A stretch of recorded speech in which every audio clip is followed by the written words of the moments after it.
Mais uma manhã que nós estamos aqui na presença do Senhor. E isso é muito bom ter esse particular com Deus, né? Graças a Deus. Gostaria de ler um texto aqui para a gente finalizar essa consagração nesta manhã e sermos alimentados, né? Atos dos Apóstolos, capítulo 20.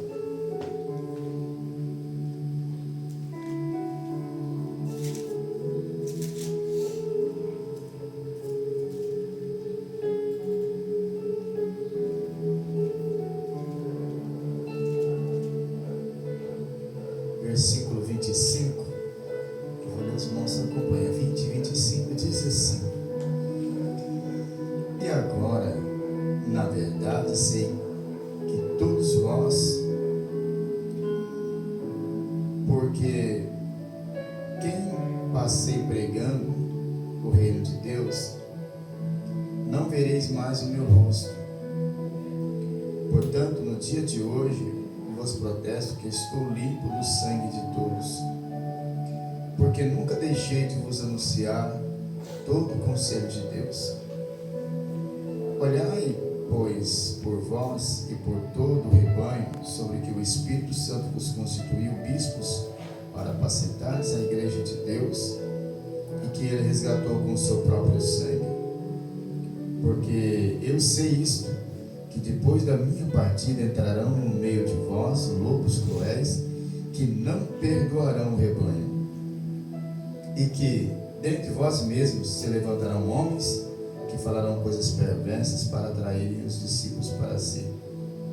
Portanto, vigiai, lembrai-vos do que durante 3 anos não cessei, noite e dia de admoestar com lágrimas a cada um de vós. Amém? Amém. Vai tomar assento. Esse texto aqui, irmãos, é um texto onde Paulo, no meio de suas viagens, ele já estava prevendo a sua morte, né?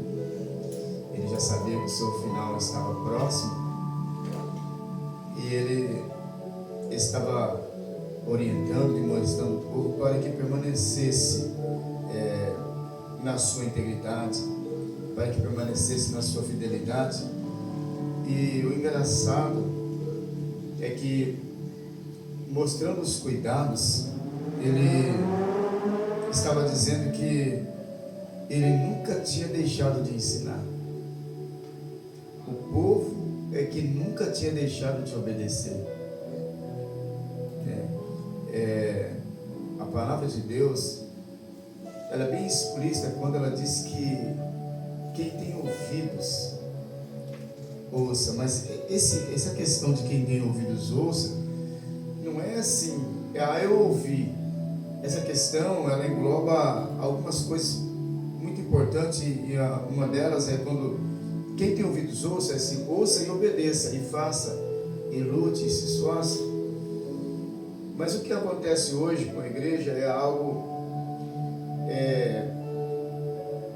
devastador, porque por mais que exista pastores que preguem a palavra de Deus, que têm temor de Deus, as pessoas, elas não estão muito bem querendo obedecer. Hoje, irmãos, no meio da igreja existem muitos, do que diz aqui o versículo 30 e o versículo 29. Hoje está cheia, as igrejas está cheia desse tipo de homens. Observa que ele fala de pessoas como pastores liderando, também fala de membros, que se tornarão pessoas que tentariam extraviar, na verdade, aqueles que estão com vontade de fazer a obra de Deus. Então ele diz assim: olha, porque eu sei isto, que depois da minha partida, ou seja, depois da morte dele, entrarão no meio de vós lobos cruéis, que não perdoarão o rebanho.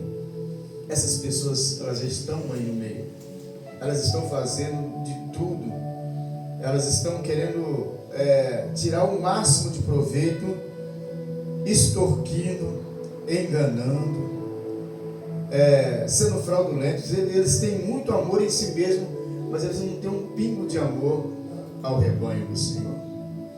E em contrapartida, também o rebanho não está nem aí para pelo que Deus tem tentado alertar.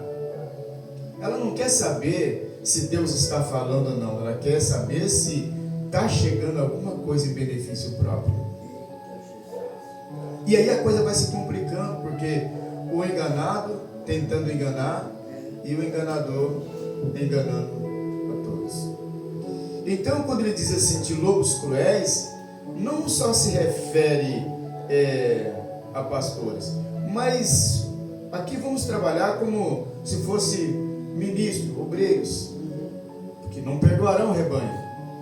Então essas pessoas, elas estão se introduzindo dentro da igreja com más intenções. Observe que hoje as pessoas, elas estão aceitando Jesus, aceitando entre aspas, porque quando aceita Jesus de verdade no seu coração, elas são transformadas, elas são regeneradas, elas aceitam o propósito pela qual a Bíblia ela nos ensina.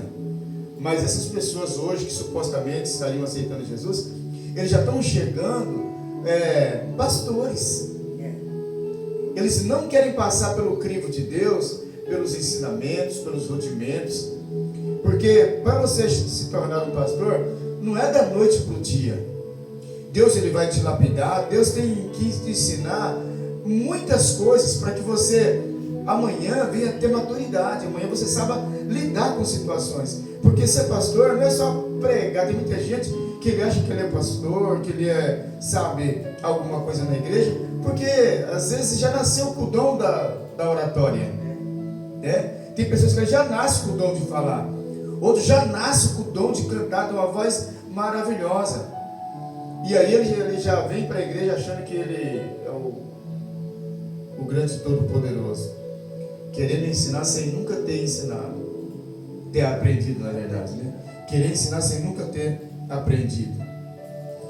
Mas, de uma outra forma, também se retrata de pessoas no meio da igreja, que também causaria danos, né? O versículo 30 de Atos dos Apóstolos, no capítulo 20, que diz assim: e que dentre vós mesmos, dentre o quê? Vós mesmos, se levantarão homens que falarão coisas perversas, para atrair o quê?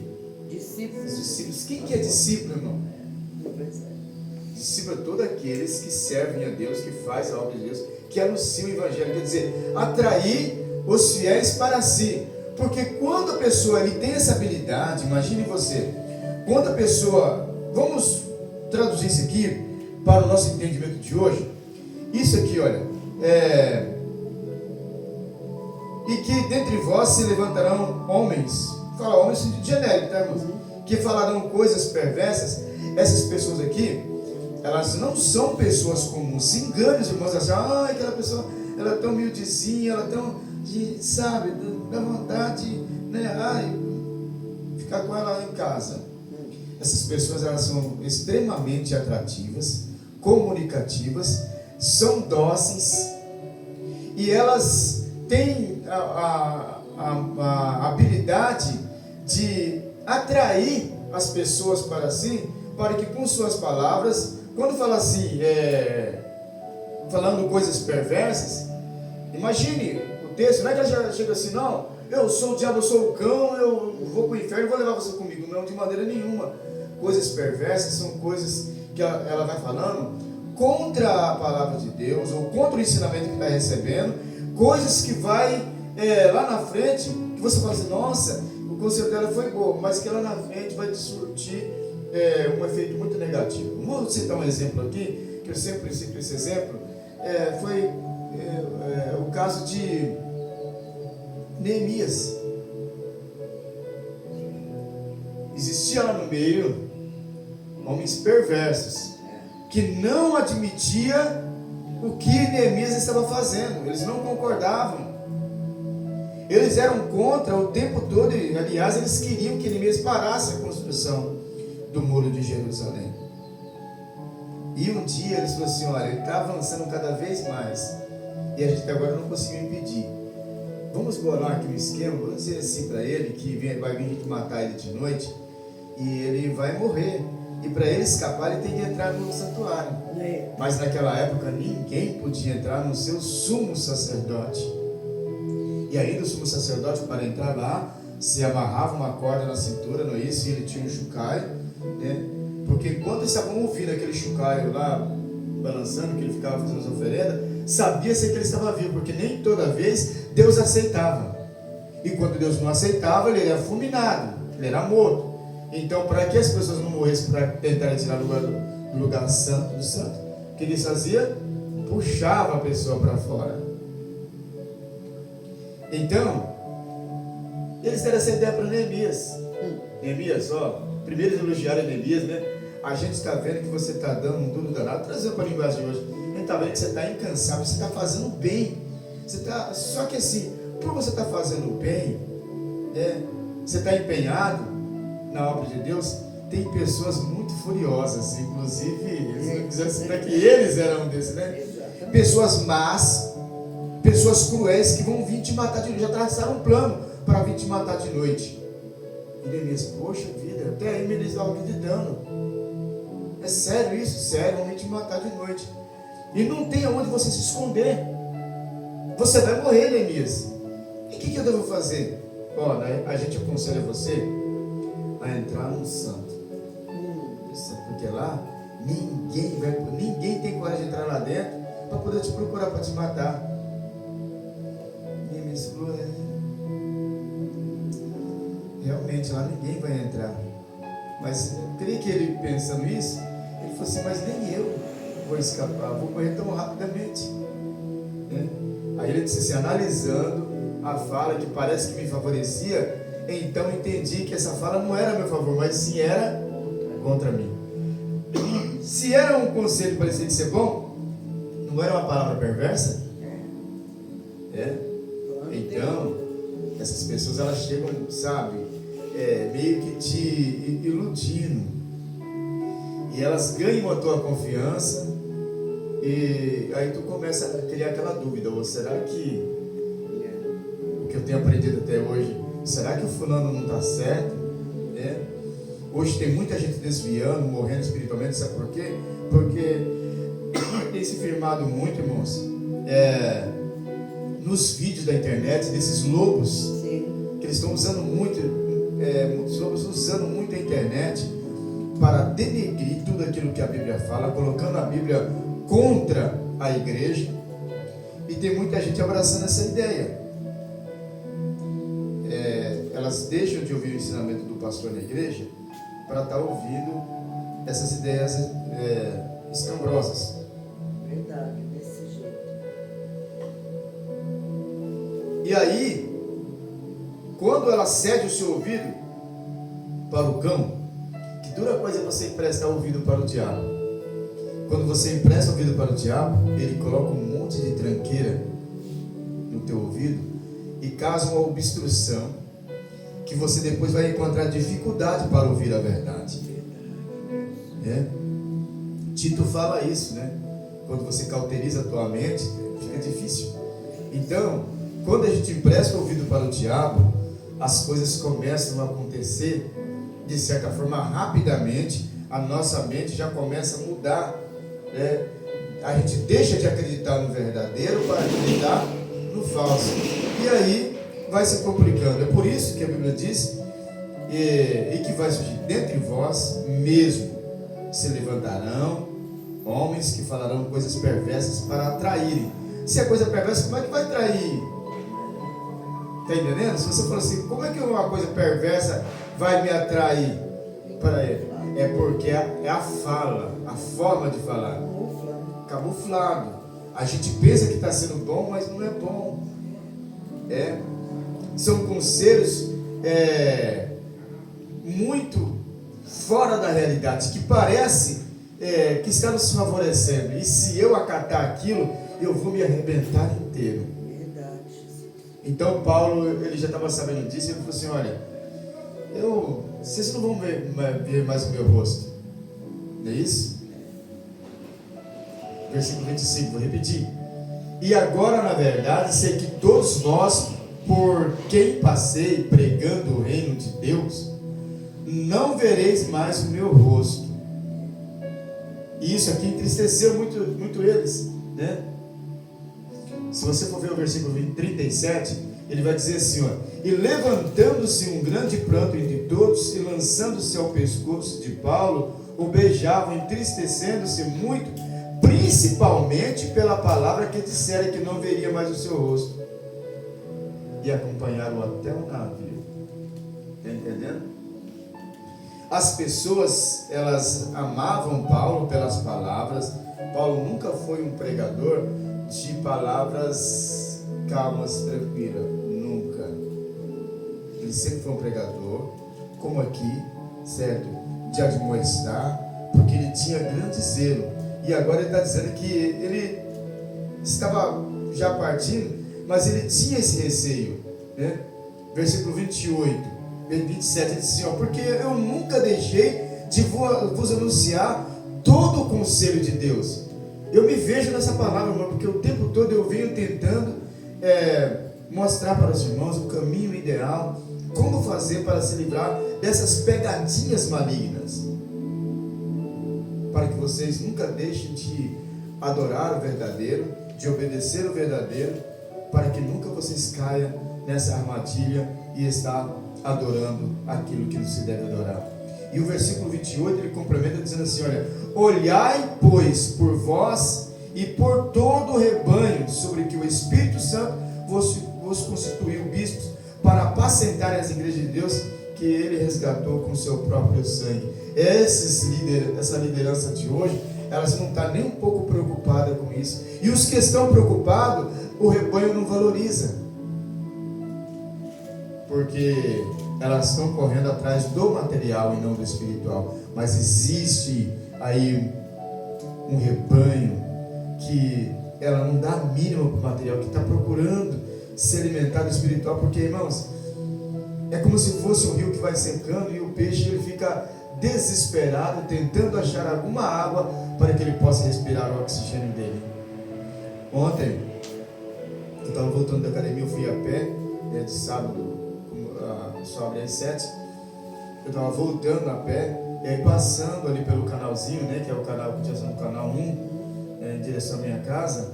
Então eu vi que o canal, como a maré é baixa, então o canal também vai se secando, né? Estava bem baixinho, e tinha uns peixes desse tamanho assim, com a boca, sabe, como que pedindo socorro, já porque está secando, já tinha partes que já estava mostrando toda a terra, né? Os irmãos sabem que quando a água ela para de se locomover, ela para de se movimentar, também vai diminuindo o oxigênio.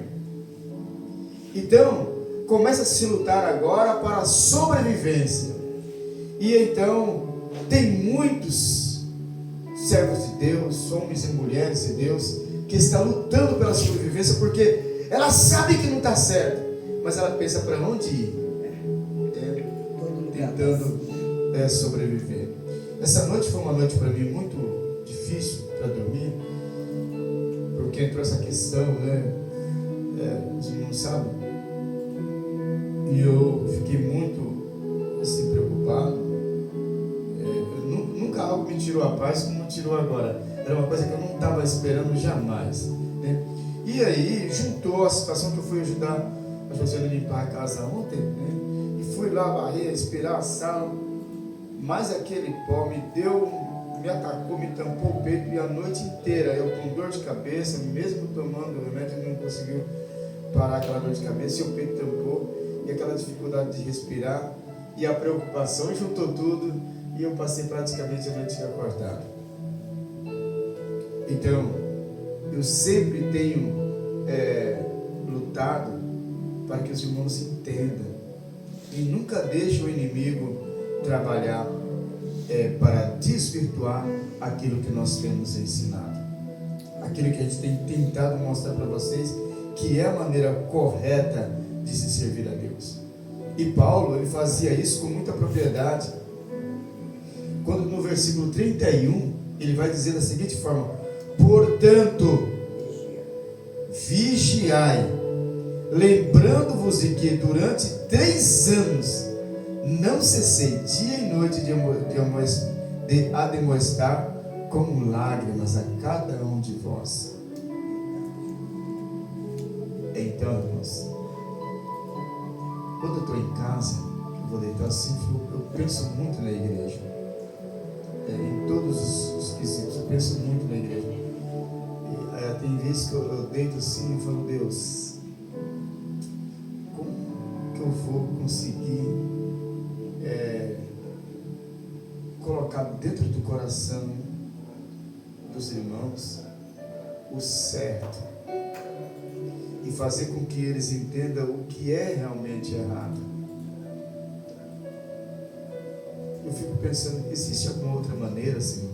Porque quando você está ministrando, quando você está ensinando na igreja e você vê que não está tendo muito efeito aquilo que você está falando, então aí surge aquela dúvida: ou estou ensinando errado, ou estou ensinando certo? Baseado naquilo que nós estamos comentando até agora de manhã, né? Mas não é que estamos ensinando errado, é que a facilidade das coisas, a facilidade no sentido geral das coisas, me dá uma brecha para mim fazer o que é errado, porque o difícil, já está dizendo, ele é difícil. Então, ninguém quer partir para executar o que é difícil.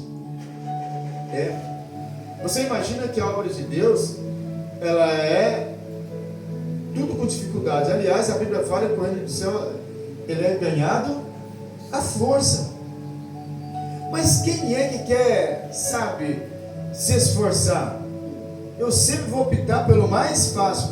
Aí é que entra o grande risco de eu não conseguir entrar no céu. Porque a facilidade, ela favorece o quê? Ela favorece a minha carne, nunca o Espírito. A facilidade nunca favorece o Espírito.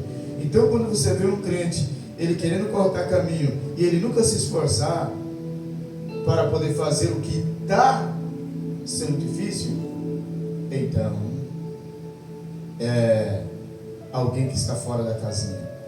Ontem eu estava conversando com a irmã Ferroça pelo telefone, e aí estava contando nessa situação que aconteceu, que a gente estava programado para passar uns 2, 3 dias lá com ele. Eu falei assim, irmã, acho que não vai dar, porque aconteceu isso e isso, né? Então não estava nos meus parâmetros.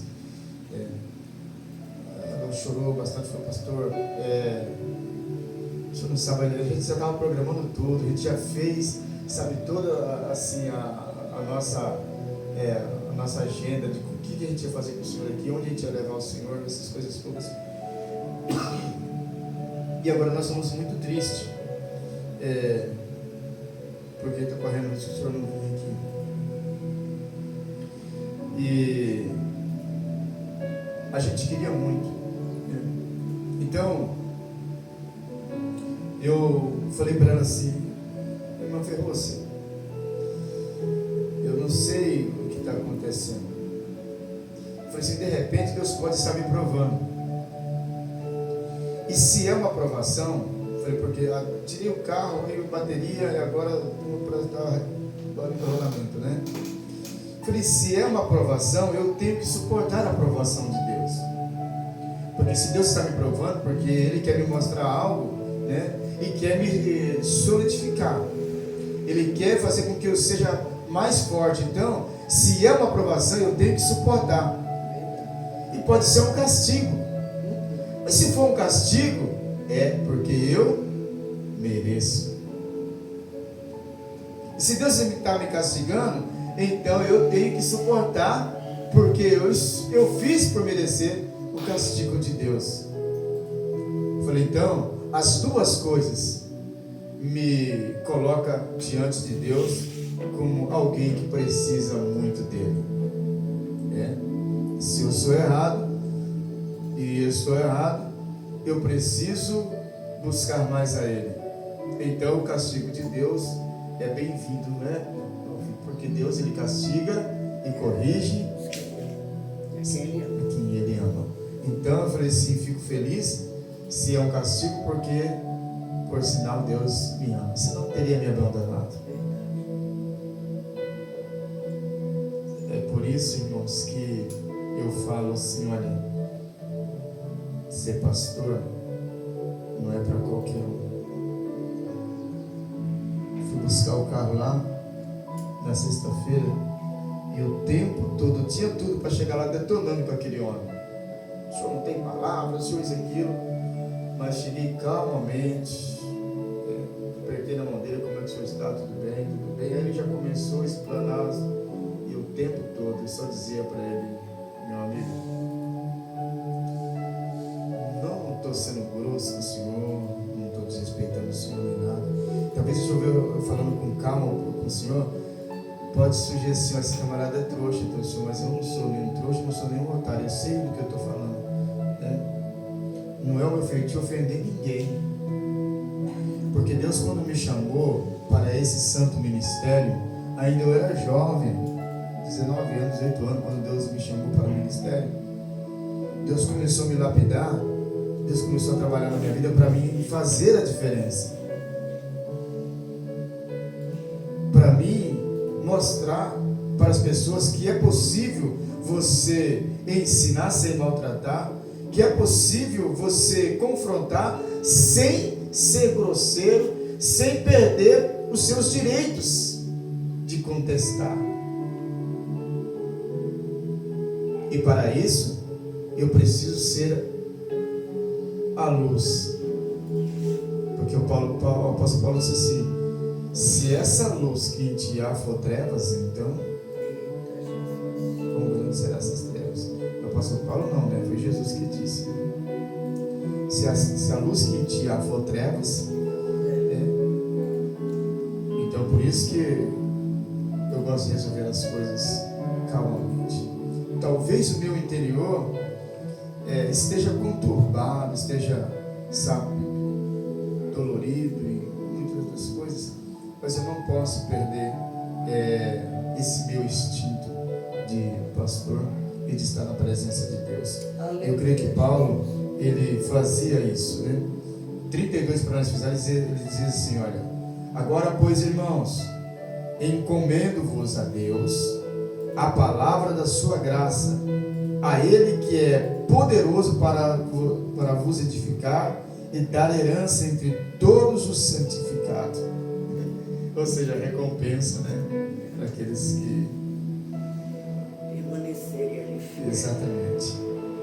Então, que essa palavra possa estar firmada nos nossos corações, não só para nós aqui, mas para os nossos amigos, irmãos internautas que sempre nos acompanham, inclusive nesse dia de hoje, nesta manhã tão maravilhosa, que você possa refletir um pouco mais, né, sobre esse sacrifício da cruz. O que as pessoas estão fazendo com o Evangelho é coisa de pensar e repensar, né, porque estão banalizando o Evangelho. As pessoas estão deixando de acreditar no verdadeiro para acreditar no falso, e isso não é bom, porque nos afasta de Deus. Amém? Logo mais à noite nós estaremos aqui num culto abençoado, sei que vai ser forte. Deus tem uma palavra para você. Convide pessoas para estar conosco, né, logo mais à noite. É muito importante que nós convidamos os nossos vizinhos, né, para estar na igreja, nossos amigos lá do WhatsApp, do Facebook, que Deus possa estar abençoando. Amém? Querido Deus, muito obrigado, Senhor, por esta manhã tão maravilhosa, tão especial, que o Senhor tem nos concedido, por esta palavra tão gloriosa, que o Senhor tem nos proporcionado. Fica conosco, nos abençoa, nos dá vitória,